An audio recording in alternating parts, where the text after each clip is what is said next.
Hello दोस्तों, स्वागत है आपका हमारे और आपके अपने YouTube चैनल टेक रुआनिया पे। और आज का जो हमारा वीडियो है कि अगर आप सोच रहे हो सऊदी, दुबई, कतर, बहरीन और किसी भी एनीथिंग एल्स किसी भी कंट्री में जाने के लिए हेल्पर में, तो ये वीडियो आपके लिए बहुत ही ज़रूरी है। इस वीडियो को पूरा देखिए, एक एक पॉइंट आपका क्लियर किया हुआ हूँ, ठीक।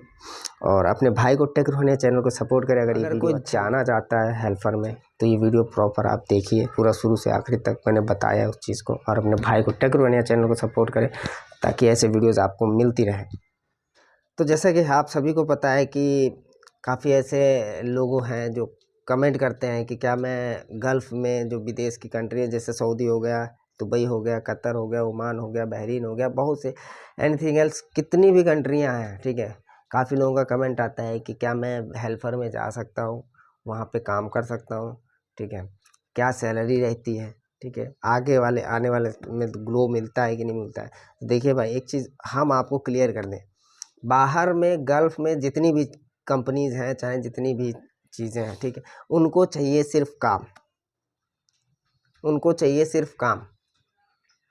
और उनको मतलब नहीं रहता है कि आपने क्या किया है, क्या नहीं किया है, कौन सी डिग्री की है, कौन सी क्या की है, ठीक।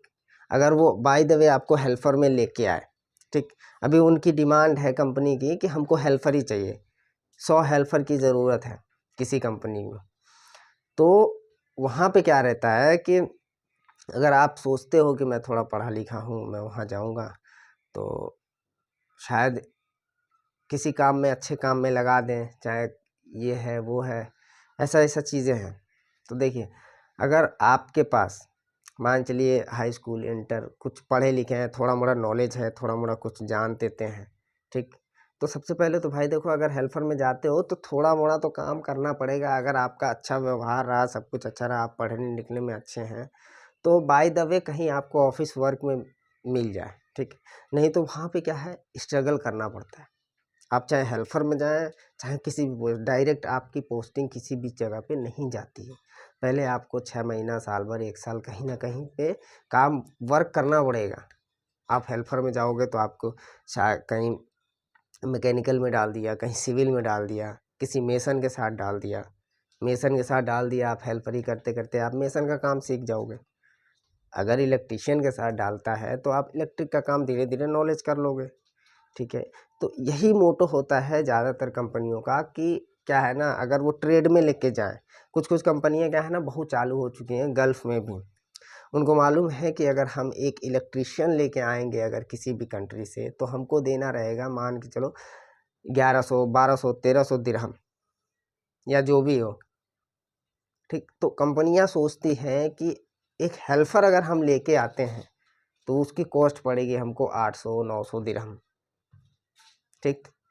उस हेल्पर को लाने के बाद वो वहाँ पे 1-2 महीना, 3 महीना काम सिखाती है। आप भी तो इतना तो होंगे नहीं, 1 से 2 महीना काम करेंगे, 3 महीना काम करेंगे, धीरे-धीरे आप करने लगेंगे। तो कंपनी को इसमें होता है फ़ायदा कि धीरे-धीरे जब आप काम करने लगोगे इंक्रीज़, क्योंकि उनका तो क्या है ना कि 800 दिरहम में आपको 2 साल के लिए एग्रीमेंट कर लिया। अभी वो काम आपको चाहे इलेक्ट्रीशियन के कराएँ, चाहे प्लम्बर का कराएँ, चाहे हेल्पर का कराएँ, ठीक है।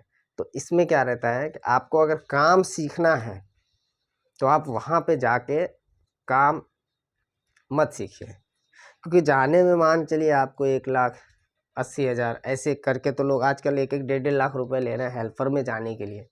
तो आपको 2 साल तो लग जाएँगे खाली वो पैसा मतलब वहाँ से कमा के भेजने के लिए, ठीक। तो मेरी राय यही है कि जितने भाई लोग हैं, अगर वो काम के पर्पज़ से जाना चाहते हैं कि चलो मैं काम सीखूँगा वहाँ पे जाके हेल्पर में, तो मैं आगे बढ़ूँगा। तो मैं उनको बताना चाहता हूँ कि आप यहीं पे काम कर लीजिए, 3-4 महीना, 5 महीना जो भी है आप यहीं पे दे दीजिए। यहाँ पे थोड़ा-सा नॉलेज करके आप इंटरव्यू निकालें, वहाँ पे जा सकते हो। क्यों? क्योंकि आपका ट्रेड जब बदल जाएगा तो आपका पैसा भी उतना ही मिलेगा। काम भले थोड़ा-मोड़ा आता हो, ना आता हो, आपकी ट्रेड जब हो जाएगी तो सैलरी बढ़ जाएगी। उसी में धीरे-धीरे आप काम सीख सकते हो, ठीक? तो ये चीज़ें होती हैं, ये कोई यूट्यूब पे बताता नहीं है। जो गल्फ़ में रह के आ चुका है, मैं रह के आ चुका हूँ, तो मैं ये चीज़ें जानता हूँ कि वहाँ के लोग जो हो ना, वहाँ के जो कंपनियाँ हैं वो कितनी होशियार हो चुकी है आजकल, ठीक। तो आपको अगर किसी भी चीज़ में जाना है, जैसे मान चलिए आपको कारपेंटर में जाना है, ठीक, हेल्पर में जाना है, सोच रहे हो आप कारपेंटर में जाके वहाँ पे हेल्पर में जाके वहाँ पे कारपेंटर का काम सीख के वहाँ पे करूँगा, तो नहीं, आप हेल्पर में मत जाओ। आप यहाँ पे काम सीख लो, सब कुछ कर लो, उसके बाद अपनी ट्रेड में जाओ। उससे आपको 2 फ़ायदा रहेगा, एक तो आपका ट्रेड रहेगा, आप हेल्पर का काम नहीं कर सकते, आपकी सैलरी अच्छी रहेगी, ठीक। और हेल्पर में जाओगे तो पहले 1-2 साल आपको रगड़ना पड़ेगा, चाहे आप काम करते हो वहाँ पे 6 महीने में आपने काम सीख लिया, लेकिन कंपनी के पास तो एग्रीमेंट है ना 2 साल का, वो तो आपसे काम कराएगी ही ना 2 साल तक कम से कम हेल्पर का, मतलब हेल्पर ट्रेड से ही आपको उससे कराएगी कारपेंटर। इसके लिए आप यहीं 4 महीना 5 महीना जो भी काम करना है करो, करने के बाद आप जा सकते हो वहाँ पे अपने ट्रेड में। भाई डबल का वो हो जाता है, 2 गुना पैसा आपका बढ़ जाता है ट्रेड में हेल्पर से। और हेल्पर लोगों की वहाँ पे कोई वो नहीं होती है, कभी आज ईंटा उठाने के लिए लगा दिया, कभी आपको धूप में लगा दिया, कभी इधर लगा दिया, कभी उधर लगा दिया। तो हेल्पर कहीं के वो नहीं होते हैं। अगर आपको हेल्पर में जाना है, अगर आपने सोच लिया, तो मेरी राय यही है कि आप हेल्पर में मत जाओ, यहीं पे 4 महीना 6 महीना काम सीखो किसी ट्रेड का और तब जाओ। और बात करते हैं अगर पढ़े लिखे हैं तो, अगर आप पढ़े लिखे हैं तो आप सोचते हो हमसे काम नहीं हो पाएगा, हम वहाँ जाके हेल्पर में वहाँ पे किसी पोस्ट पे जा सकते हैं। अगर आप पढ़े लिखे हो, अच्छा इंग्लिश का नॉलेज है, सब कुछ है, तो आपको कंप्यूटर का नॉलेज बहुत मस्ट है। अगर वहाँ पे आगे बढ़ना है, अगर आप पढ़े लिखे हो तो कंप्यूटर का नॉलेज बहुत मस्ट है।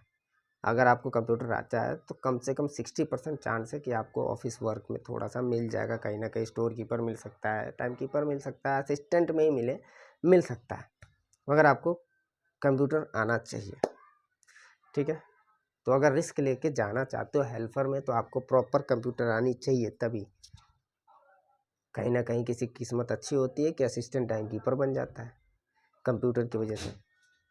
तो हेल्पर में जाओ वही लोग जाओ जिनको थोड़ा कंप्यूटर का नॉलेज हो, इंग्लिश का नॉलेज हो, अच्छा हो। वहाँ जाते जाते तुरंत आपको जाते जाते HR डिपार्टमेंट में ही बात करनी है सबसे पहले, तभी आपका अपने सीनियर लोगों से बना के रखो और कहीं ना कहीं सेटिंग हो जाएगा। अगर आप सोच रहे हो 10वीं 11वीं 12वीं किए हुए हैं, कंप्यूटर का नॉलेज है नहीं, वहाँ जाके ऑफिस में ये है वो करने लगेंगे, तो बहुत कम होता है ऐसा चांस कि लोग का किस्मत होता है जो लग जाते हैं, नहीं तो वैसे ही हैं जो घिसते रहते हैं, ठीक है। तो अगर ये वीडियो अच्छा लगा हो तो अपने भाई को टेक रिवोनिया चैनल को सपोर्ट करें और इस चैनल को सब्सक्राइब करें और वीडियो शेयर करें, ताकि आने वाले समय में आपका भाई ग्रो करे, ठीक है। जय हिंद।